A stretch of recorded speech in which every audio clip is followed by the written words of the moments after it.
Saudos irmãos, com a graça e a paz do nosso Senhor Jesus Cristo. Estamos aqui para mais uma aula da Escola Dominical. Hoje nós vamos ver algumas questões importantes da Idade Média, como, por exemplo, como surgiu a discussão a respeito da fé e da razão. Como essas duas coisas poderiam coexistir, como elas se relacionaram e em que momento da história ela começou. Então vamos à nossa aula de hoje. Abordaremos alguns personagens importantes, grandes personagens que moldaram a Idade Média, principalmente entre 1250 e 1350, ou seja, século XIII e século XIV. Vamos lá, introdução. O século XIII e XIV representaram uma era de mudanças significantes no mundo medieval. No Oriente, estes séculos testemunharam o declínio final e o colapso do Império Bizantino. Enquanto isso, as instituições no Ocidente continuavam a se desenvolver e florescer, enquanto os monarcas europeus trabalhavam para construir o seu poder e prestígio. O Papa continuava a crescer em autoridade sobre a Igreja. Ao mesmo tempo, um fluxo de novas ideias tinha resultado numa época de consideráveis realizações acadêmicas. Como a Europa começou a estabelecer suas primeiras universidades, os talentos escolásticos começaram a aparecer e forjaram dramaticamente a trajetória do pensamento cristão. Aqui, então, há uma introdução de um novo elemento, tanto nas escolas, nas universidades, quanto na filosofia, quanto na teologia. Por muito tempo, não se ouvia falar de Aristóteles. Então, temos aqui a introdução neste período da filosofia aristotélica. Nós vamos ver como ela cooperou para a filosofia, para a teologia, e como isso é importante até mesmo para os nossos dias, como para questões a respeito da nossa fé. Vamos ver o Salmo 19, ele, trazendo um pouco da elaboração bíblica a respeito daquilo que nós estudaremos hoje. Salmo 19 é um salmo muito conhecido, que fala a respeito tanto da natureza criada, né, quanto da palavra de Deus, os dois tipos de revelação. Então, logo no começo do salmo, nós temos a revelação natural, ou seja, aquela que vem da criação, que ao contemplar a criação, nós podemos entender que existe Deus, porque os céus proclamam a glória de Deus. Mais à frente, nós vamos ver o mesmo salmo dizendo que a lei do Senhor é perfeita, e é por meio desta lei que nós podemos conhecer a vontade de Deus, conhecer a respeito de Deus, dos seus atributos e do seu desejo para a humanidade. E também, além disso, né, como o próprio salmista diz, por eles se admoesta o teu servo. Por eles quem? Os céus, né, pela revelação criada e pela revelação a revelação especial, que é a revelação da palavra de Deus. Então, o que nós entendemos por este salmo é que o instrumento para que possamos viver na presença de Deus é tanto a criação quanto a lei do Senhor, quanto a vontade de Deus, quanto a sua palavra revelada. E não podemos fazer uma distinção entre as duas coisas. Por isso, as palavras dos meus lábios e o meditar do meu coração sejam agradáveis na tua presença. Então, tudo aquilo que eu falo e tudo aquilo que medito, que eu penso, que eu raciocínio, que aquilo que brota de mim deve ser agradável na presença do Senhor, porque Ele é a nossa rocha e o nosso Redentor. Então, esse é o Salmo, a necessidade da revelação natural, a criação, e a revelação especial, para que possamos meditar nessas duas coisas para uma compreensão maior a respeito de Deus e a respeito de nós mesmos, para vivermos na presença desse Deus. O Salmo 24, ele também vai afirmar algumas coisas que devemos guardar no coração para podermos entender o que nós vamos estudar hoje. O Salmo 24 diz o seguinte: ao Senhor pertence a terra e tudo o que nela se contém. Não há nada neste mundo que não pertence ao Senhor, o mundo e os que nele habitam. Fundou-a ele sobre os mares e sobre as correntes a estabeleceu. Então, todas as coisas pertencem ao Senhor. A declaração da soberania de Deus, até mesmo sobre as nossas vidas. Então, até nós mesmos pertencemos ao Senhor. E isso é muito importante quando nós tratamos de liberdade humana, pois não há uma liberdade humana em sentido algum, né? Não, até mesmo aqueles que se dizem ateus, eles não podem se dizer livres, pois eles estão sujeitos a um tipo de pensamento, a sua cultura, à época que eles estão inseridos. Eles fazem parte de alguma coisa, então não há uma liberdade plena humana. O ser humano está sempre dependente de alguma coisa. E é curioso, porque quando nós olhamos para a criação e vemos que Deus criou o homem da terra, já mostra uma dependência deste homem das coisas que são criadas, daquilo que já existia, vinculando o homem a isso. Então, o homem não é um ser independente. Independente somente é Deus e a quem pertence todas as coisas, tanto a terra quanto as nossas vidas. Então, esta soberania é a qual nosso ser deve estar sujeito.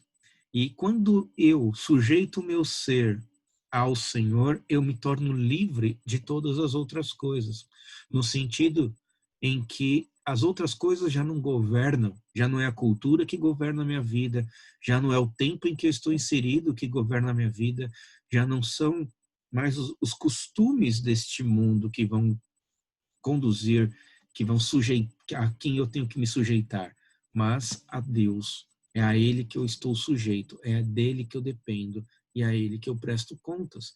Então, a minha liberdade nunca existe plenamente, mas uma liberdade de poder servir ao meu Senhor, e isso vem em todos. Muitas vezes, quando você vê um jovem, um adolescente que quer se libertar da sua família, no sentido de que ele quer conhecer o mundo, de que ele quer ser dono da sua própria vida, não vê a hora de fazer 18 anos para poder fazer aquilo que ele bem quiser, ele não está declarando uma liberdade plena. Na verdade, ele está declarando uma liberdade do cultura e dos preceitos que essa família segue para se sujeitar a um outro tipo de cultura e pensamento, seja dos seus amigos ao qual ele está inserido, seja do serviço aonde ele pertence, ele está se sujeitando a alguém de alguma maneira. Por isso, já que é para servir alguém, melhor é servir a Deus. A consciência dessa liberdade é muito importante para nós cristãos, pois nós somos servos do Altíssimo, servos do Senhor. Logo, não somos livres por nós mesmos, mas nós nos sujeitamos voluntariamente ao Senhor. Romanos 1, 18 a 20, diz o seguinte: a ira de Deus se revela do céu contra toda impiedade e perversão dos homens que detêm a verdade pela injustiça. Nós temos aqui uma questão de verdade, deter a verdade, deter aquilo que é de Deus, que vem do Senhor, pela injustiça. Justiça, aqui no caso, é tudo aquilo que vai contra a vontade de Deus. Porquanto o que de Deus se pode conhecer é manifesto entre eles. Então veja, a partir do momento que o homem decide viver contra Deus, ele está negando algo que é manifesto entre eles, a própria criação, porque Deus lhes manifestou. Porque os atributos invisíveis de Deus, assim o seu eterno poder, como também a sua própria divindade, claramente se reconhece desde o princípio do mundo, sendo percebido por meio das coisas que foram criadas. Então, ou seja, a criação sujeita o homem à percepção de que existe um Deus. Então, no momento que o homem não quer buscar, não quer procurar conhecer esse Deus, e ele nega a existência de Deus, ele vai acabar se sujeitando às coisas criadas. E ao se sujeitar às coisas criadas, diversas coisas abomináveis irão aparecer. Tais homens são, por isso, indesculpáveis. Então, o redescobrimento de Aristóteles e a importância desse redescobrimento para nós, para a igreja. A filosofia perdida de Aristóteles. Através de todo o início da Idade Média, os trabalhos de Aristóteles não haviam circulado largamente na Europa. Se perdeu. Com a divisão da igreja, com o período todo em que a igreja ocidental se afastou da igreja oriental, muito do conhecimento de Aristóteles se perdeu, pois ele ficou com o lado oriental. Nós, ocidentais, ficamos mais com a filosofia de Platão. Então, essa filosofia platônica está nas bases, né, de muito do pensamento ocidental. E Aristóteles chega, então, nesta época. Então, quando os muçulmanos são expulsos da Europa, né, há uma reconquista do território europeu, então você tem aí esse redescobrimento da filosofia filosófica, então, que foi estudado, compreendido, textos que estavam que o Ocidente não tinha contato passaram a ter, e se adentrou dentro das escolas, né, das universidades, fortalecendo até mesmo essa ideia de universidade. E assim que os europeus entraram em contato com esses acadêmicos muçulmanos, eles tiveram esses acessos aos escritos de Aristóteles que estimularam o desenvolvimento intelectual na Europa, contribuíram para a reflexão teológica também, e ajudaram a que se criassem centros de aprendizado tais quais a universidade. E então, como que a filosofia trabalhou a serviço da fé? Bom, os escritos de Aristóteles, eles abriram novos tópicos de discussão, tal como a relação entre razão, revelação e fé. Porque havia uma discussão já brotando dentro das universidades, e de que razão e fé não se comunicavam, que essas coisas eram distantes uma das outras. Porque como a fé é transcendente e a razão é imanente e trata das coisas deste mundo, e a fé trata de um mundo invisível, não tem como nós ligarmos uma coisa a outra. Então, questões de fé ficam para fora. Então, o que importava para muitas pessoas já na Idade Média, e isso tem acontecido nos nossos dias, é que o que importa é a salvação, o que importa é o que Deus diz a respeito da salvação. O que importa é saber que eu sou salvo, importa é eu viver de acordo com viver com fé, e as questões desta vida, deste mundo, não importam tanto. Com isso, o pensamento foi fazendo com que as pessoas ignorassem o mundo criado. E aí entra, então, a importância de Aristóteles para que nós possamos compreender a razão, a relação entre razão, revelação e fé. Alguns pensadores argumentavam que a revelação não era mais necessária. Nós não precisamos mais. Com o advento das universidades, nós não precisamos mais da revelação. Tudo que nós precisamos agora é do pensamento, é da razão, é de estudar as coisas. Outros sugeriram que a revelação ensina uma verdade e a razão ensina outra, como eu estava falando, né? E se afastaram. Todavia, teólogos como Tomás de Aquino fizeram um esforço para demonstrar como a razão e a filosofia poderiam servir à fé cristã e à teologia.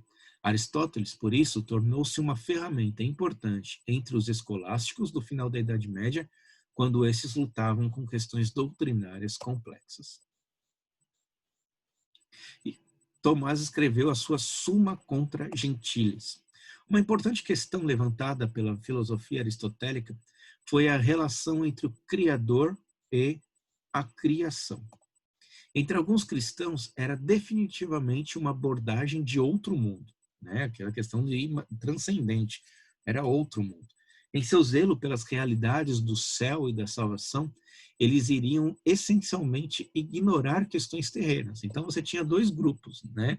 Você tinha um grupo que ignorava as coisas celestes para colocar os olhos nas coisas terrenas, que são os gentiles aqui, né, que são os pagãos, na verdade, aqueles que não creem em Deus.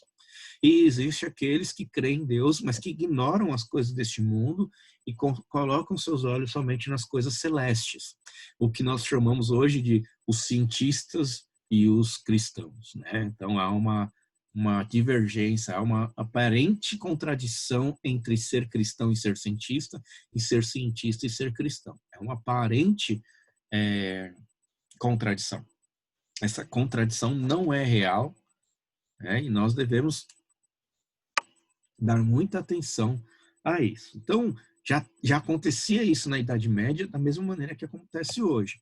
Ainda que Tomás de Aquino foi atraído para uma vida de ascetismo, ele entendeu o ascetismo, ou seja, de negar todas as coisas deste mundo, negar os bens materiais.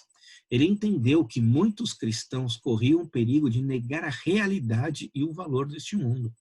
Então, caía, numa certa forma, de um platonismo, né? O Platão, a ideia de Platão qual que era? De que as coisas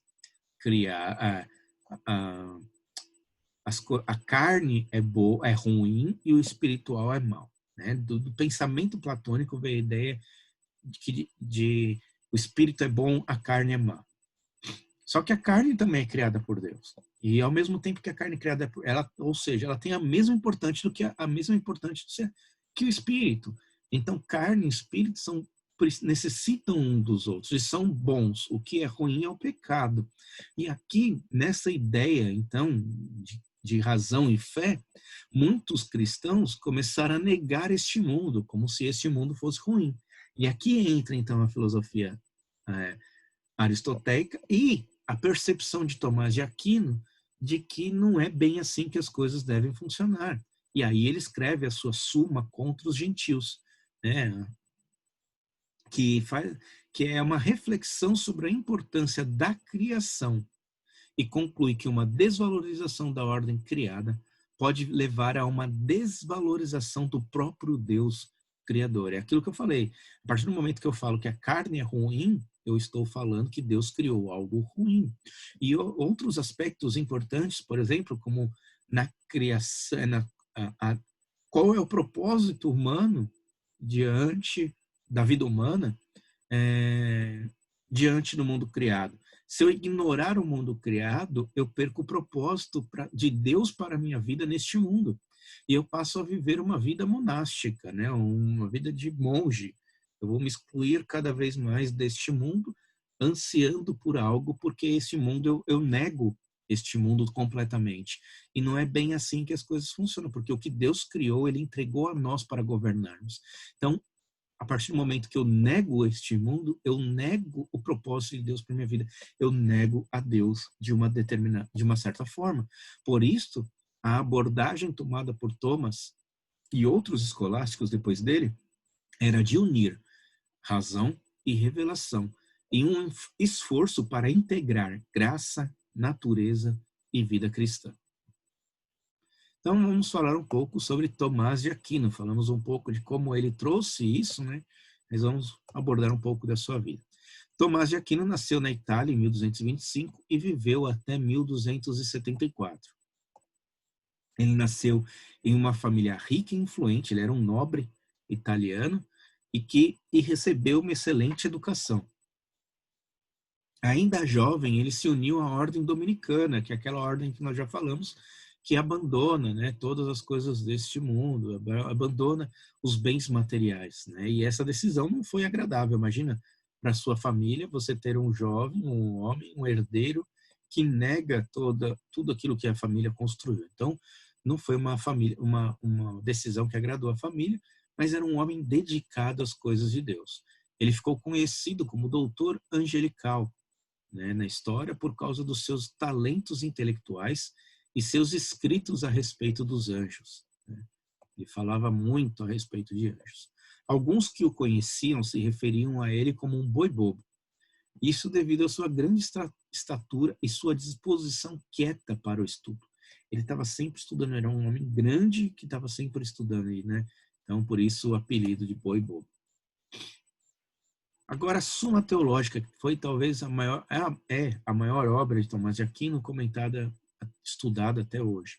Como teólogo, Tomás enfatizava a racionalidade do cristianismo.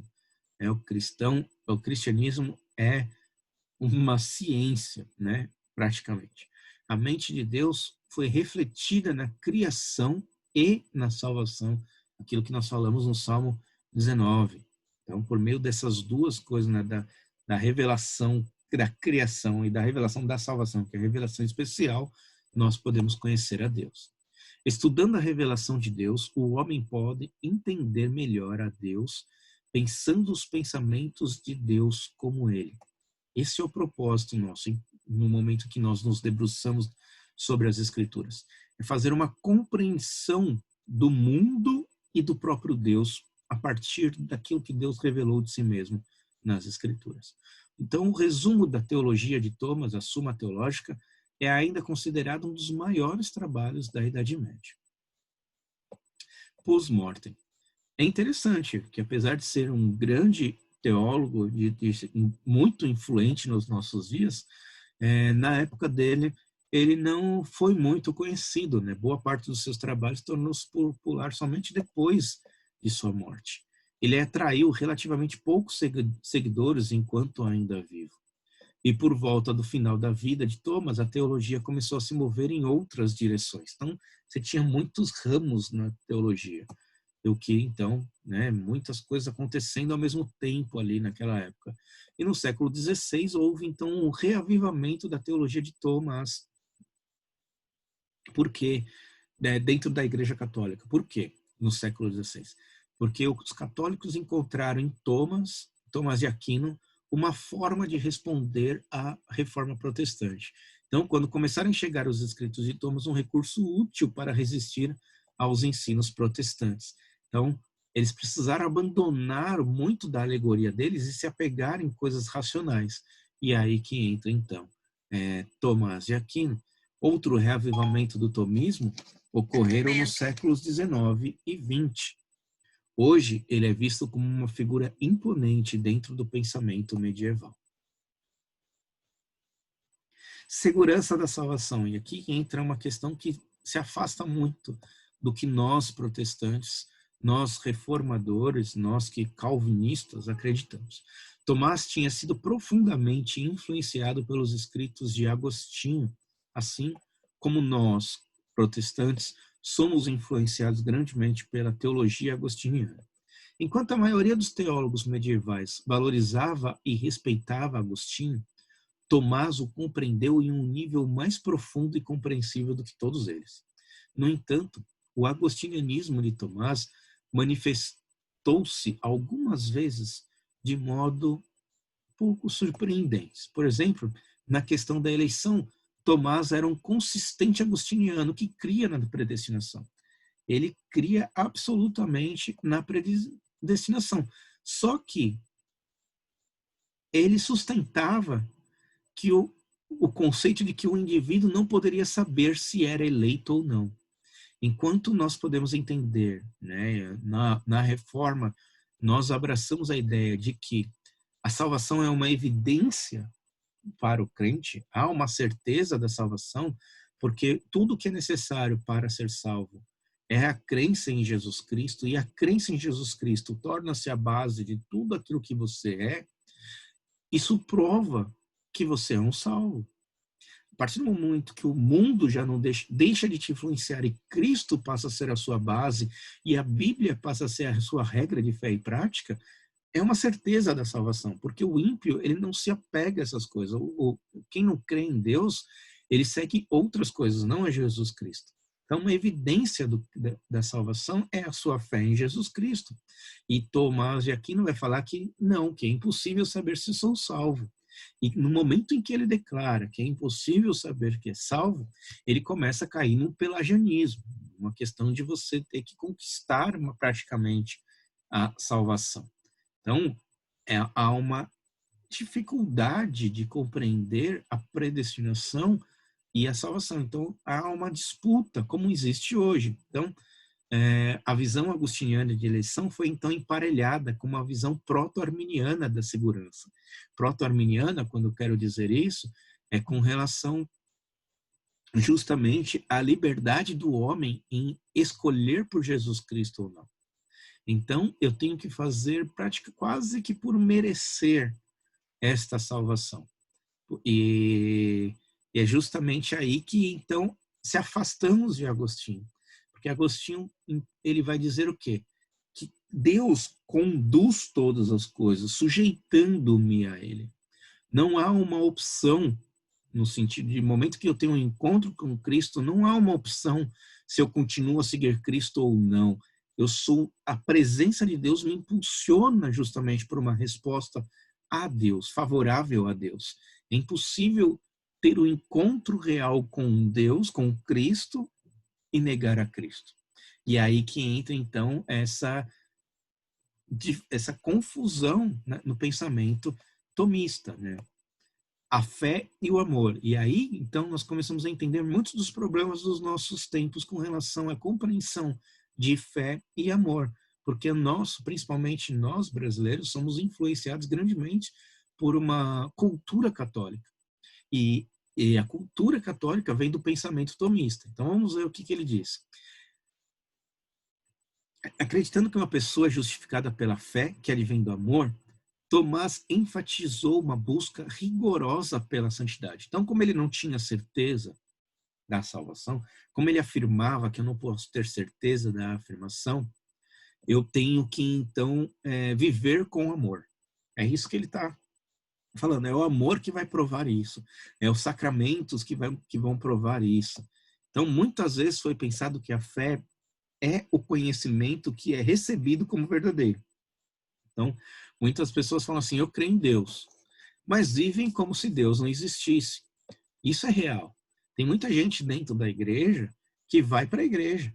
O fato de ir para a igreja, o fato de cantar louvores, o fato de todo domingo estar presente, já é o suficiente. Entende? Isso aqui é o que eu estou fazendo, é o suficiente. Então, para Tomás, isso é fé. Isso não é amor.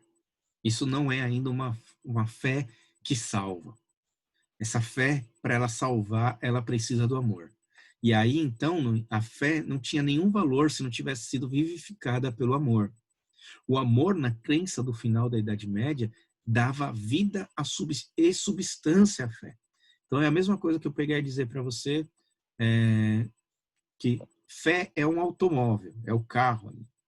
E você precisa, que adianta você ter o carro e você não ter o combustível, não ter o amor. É isso que Tomás está falando. Muitos têm conhecimento de Deus, têm a ideia de Deus, vivem de uma certa maneira cumprindo alguns preceitos, mas não existe combustível. Ele está lá, a fé está lá, mas é vazia. Né? Não tem um amor, se não tem um amor que move. O amor é a ação que te move a fazer as coisas. O amor é aquilo que faz com que a fé seja verdadeira. Essa é a visão tomista. Então, receber os sacramentos, então, se tornou um meio válido de edificar o amor e assim edificar a fé. Então, a partir do momento, lembrando que a Igreja Católica não é um único sacramento, são 7 sacramentos. Então, por meio de viver esses sacramentos, eu estou vivendo em amor. Então, eu passo. Mas isso não resolveu o problema. Hoje, ao observar um católico, por exemplo, ele pode ir para a igreja, participar dos sacramentos, fazer os sacramentos e ser totalmente vazio de um cristianismo. Então, o que você está vendo? Que isso não é. E outros problemas começaram a surgir. Houve uma abstração da fé. A fé é algo abstrato. A fé é algo somente que eu acredito. Não é algo que eu vivo. Não é algo que move a minha vida. É algo somente que, se eu falar assim, eu tenho fé que eu vou ficar doente, mas essa fé não está baseada em nada. Né? Eu tenho fé que eu vou conseguir um emprego melhor. Aí, para falar que é uma fé cristã, fala assim, eu tenho fé em Deus, que Deus vai me dar um emprego melhor. Mas isso não significa que é uma fé. A fé não tem nada a ver com isso. A fé, ela é puramente sólida, ela é muito palpável até mesmo, porque quando eu olho para as Escrituras e eu vejo o que Deus já fez, eu sei que eu posso confiar minha vida a esse Deus, certo? De que Ele é soberano e tem a controle de toda a minha vida. Isso é fé. Significa que eu não tenho controle da minha vida, mas eu entrego a minha vida àquele que tem controle sobre todas as coisas. E assim eu vivo de acordo com aquilo que Ele me diz. A palavra de Deus passa a ser a minha regra de fé e prática. Então, houve uma abstração da fé. E um outro problema, houve uma divinação, ou seja, tornou-se o amor quase que um Deus. Né? Então, se tudo que eu fizer for por amor, está justificado. Então, as pessoas aí podem até mesmo negar as Escrituras desde que eu esteja baseado no amor. De que sentido? Por exemplo, quando nós ouvimos o relacionamento entre duas pessoas do mesmo sexo, o que nós escutamos? Se tiver amor, tá tudo certo. Veja, o amor banalizou então, ou diminuiu, ou anulou as escrituras. Por quê? Houve uma supervalorização do amor. Não é isso. Isso é uma consequência desse pensamento de fé, da necessidade do amor para justificar a fé, para validar a fé. E isso não é uma realidade. Na realidade que nós temos bíblica, né, onde as escrituras nos mostram a respeito da fé, que fé é uma dependência, uma confiança, uma entrega total ao Senhor, de reconhecimento sobre aquilo que Deus é. Então eu me entrego plenamente a Ele. E no momento em que eu me entrego plenamente a Ele, eu vivo de tal maneira que eu vivo em amor, assim como Ele me amou. Então é justamente a salvação que nutre a minha fé e que me move em amor. Então é toda uma ação de Deus no meu interior, fazendo com que eu seja aquilo que Deus quer que eu seja. Que eu reflita a imagem de Jesus Cristo. Não que eu preciso buscar esse amor para ter fé, mas é justamente a fé em Deus que faz surgir, então, o amor das minhas ações. Então, esse é o momento, então, que nós vemos esse distanciamento. Então, surge o nominalismo, né? O realismo é a filosofia de Tomás, veio a ser chamada de realismo, o pensamento de Tomás de Aquino. Por quê? Porque a partir do momento que os cristãos estavam se afastando das coisas deste mundo e se apegando ao mundo transcendente, vivendo somente por um plano espiritual, realismo, o Tomás de Aquino, ele traz os nossos pés ao chão. Né? Ele coloca novamente em nossa vida naquilo que é empírico, naquilo que é experimentado. Nós podemos experimentar isso no momento em que eu vivo esse amor que vai preencher a minha fé. Então, a filosofia de Tomás veio a ser chamada de realismo. Logo após a morte de Tomás, o movimento chamado de nominalismo começa então a surgir. E esse nominalismo, foi seguido por outros nomes importantes, como, por exemplo, John Duns Scotus, que é um escocês filósofo que foi um predecessor deste movimento nominalista. O nominalista veio a ter uma expressão maior ainda com os trabalhos de William de Ockham. São nomes muito importantes que não temos tempo de abordar, mas que vocês vão escutar muito falar disso, que eles seguem, então, bem de perto uma filosofia tomista. A liberdade de Deus. Tudo isso, nominalismo, enfatizava a liberdade que Deus possui e a sua habilidade de agir de acordo com os seus desejos. Nós estamos, então, com a filosofia tomista, nós estamos olhando agora para este mundo, certo?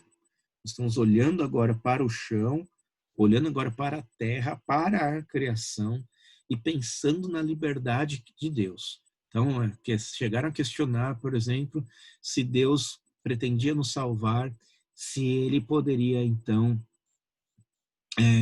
fazer com que uma pedra fosse a fonte da nossa salvação. Nós não estamos entrando em questões teológicas, nós estamos entrando em questões de liberdade de Deus. Se Deus poderia fazer isso, né? Então, são questões importantes.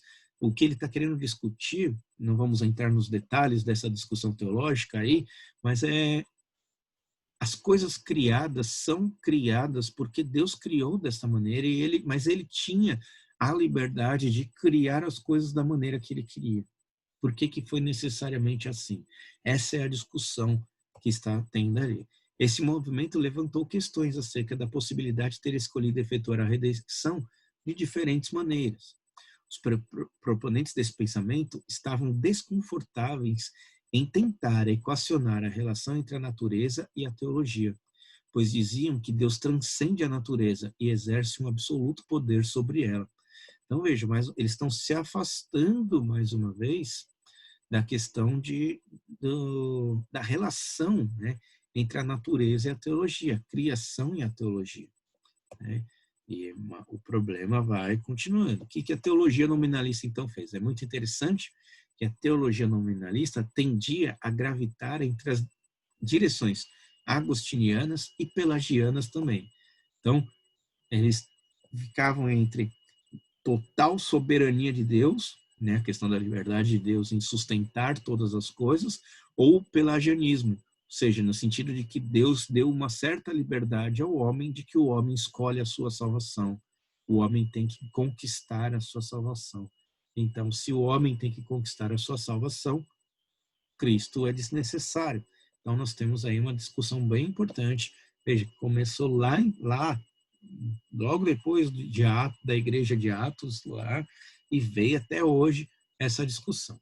E alguns nominalistas, então, enfatizavam a soberania de Deus sobre todas as áreas da vida humana, incluindo a salvação, certo? No caso dos protestantes, que enfatizam a soberania de Deus sobre todas as áreas da vida humana, incluindo a salvação. Outros nominalistas, que se inclui o William de Ockham, argumentava que o objetivo da liberdade de Deus é para dar liberdade aos homens, permitindo uma maior autonomia humana na salvação. A tentativa de fazer com que o homem tenha sim uma responsabilidade na sua salvação. Cada vez mais, a tendência era do foco se desviar em direção à liberdade do homem. E isso sempre vai acontecer. Por quê? Sujeitar-se à soberania a soberania de Deus é muito mais difícil para o homem aceitar. O homem está o tempo todo buscando autonomia, ou seja, buscando o direito de poder tomar as suas decisões e fazer aquilo que ele deseja de acordo com a sua vontade. Então, a tendência natural para um homem caído é justamente o quê? Desviar-se em direção à liberdade do homem cada vez mais, se declarar independente de Deus e falar que ele tem responsabilidade nas questões de fé. Então, vai afastando-se cada vez mais da fé. Tristemente, os acadêmicos, né, conforme esse pensamento de autonomia vai crescendo dentro, né, do pensamento humano, os acadêmicos, tanto da linha agostiniana quanto da linha pelagiana, direcionavam de maneira crescente a uma má interpretação dos ensinamentos bíblicos a respeito de fé. A soberania de Deus vai sendo abandonada e a autonomia humana vai sendo cada vez mais exaltada. Concluindo, nós vimos como a filosofia aristotélica promoveu o avanço do desenvolvimento intelectual e abriu espaço para novas discussões sobre a razão e a fé. E vimos também o nominalismo que, apesar de dizer-se influenciados por Agostinho, afastaram-se dos conceitos bíblicos a respeito da fé, enfatizando a autonomia humana na salvação. E essa nossa luta ainda hoje, as coisas ainda não terminaram. Nós ainda temos uma grande luta neste mundo. Primeiro, nós temos uma luta interna, em declarar Senhor soberano sobre nós mesmos, em não nos declararmos independentes do Senhor ou responsáveis para a questão de salvação. Abraçar a ideia de que Cristo nos salvou, de fato, e que nada pode nos tirar de sua mão. E entender que a partir do momento que você crê em Jesus Cristo, uma vez salvo, você é salvo para sempre. Isso é muito importante. Você não tem autonomia, ou seja, a própria presença de Deus impede você de dizer que não aceita Deus, porque ele passa a ser visível a nós por meio da obra redentora de Jesus Cristo. E então, nosso desafio hoje é esse, primeiramente interno, e posteriormente, depois dessa compreensão interna, posteriormente, um problema externo, que era o de declarar a soberania de Deus a este mundo. De mostrar de que alguma maneira todo ser humano é escravo de alguma coisa e que antes importa ser servo de Deus do que escravo do mundo. Que assim seja, então, as nossas vidas. Um bom domingo a todos, até o culto de hoje à noite, se assim Deus permitir. Até mais.